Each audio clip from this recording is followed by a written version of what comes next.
Partnering with NRCS to develop a comprehensive stormwater and irrigation management plan can help your greenhouse to create innovative solutions for water management. This is Green Heart Farms, and this is a nursery. We grow plants, grow vegetables and ornamentals. This is Black Lake Canyon. This is the reason why NRCS was invited to Green Heart Farms. Imagine the land went straight across, there was no hole there. That scour is 300 feet long. They pretty much just let the runoff go down the roads. There were a couple of inlets in different places. Most of the water was channeled directly to the pond. The purpose is to not allow the water to get into the pond, and so the pond doesn't overflow and erode Black Lake Canyon. So it used to be a lot of water to handle, all at once. So the same thing happened with the irrigation water. That water goes on the ground and then go to the drain, and it used to run to the same spot. So it was way too much.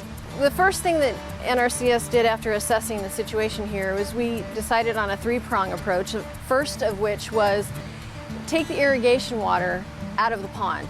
So the existing infrastructure of Green Heart Farms goes into two main pipelines that enter the pond. Out of each pipeline there's a diversion box, and at the diversion box we redirect the irrigation water by closing the main gate, and it goes to these tanks down below, and those tanks divert it to a spray field within the eucalyptus forest. The second approach was, obviously, if you're trying to keep irrigation water out of the pond, you want to do something with it, and the best thing to do with it in a greenhouse situation is filter it and refunnel it into the greenhouses, so reuse it. And one of those ways we did that was we did a retrofit on these existing sprinklers, boom systems, where they initially only had one nozzle, and we retrofitted them so that there's 3 nozzles now. So it increases the flexibility of irrigation. Now, depending on the stage of growth or the crop type or the application, whether they're misting and cooling it down or they're irrigating, they can use the appropriate nozzle. And we estimate water saves, the manager estimates water saves of at least 25%.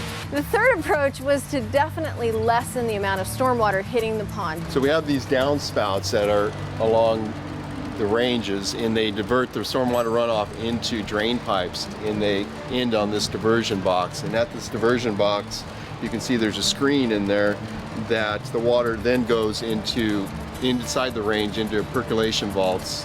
We were walking down the pathway one day and we said, gosh, it's too bad you couldn't store the water under all these roads. And guess what we did? We figured out through Mark, our engineer, how to store water at least until it can percolate down underneath the roads, underneath the greenhouses, underneath anything that we could possibly get it underneath. So we're in the Connolly Range, which is about 3.5 acre greenhouse. And from the diversion box, the water goes through a 24-inch pipe to 4 of these StormTech chambers. Each StormTech chamber will have a manhole, and they tie into StormTech chambers that go 120 feet down. And from those chambers, the water percolates into the oceano-sand soil. With the help of NRCS, we've been figuring out ways to manage all that water.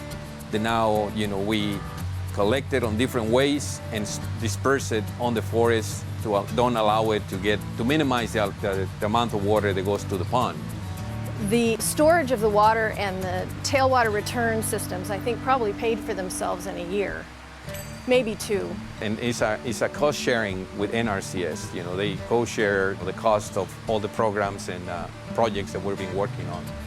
They had a lot of people on their case, regulators and Land Conservancy. So they went from being bad guys to now being the innovative, proactive guys, and in the forefront of methods for other greenhouses to follow.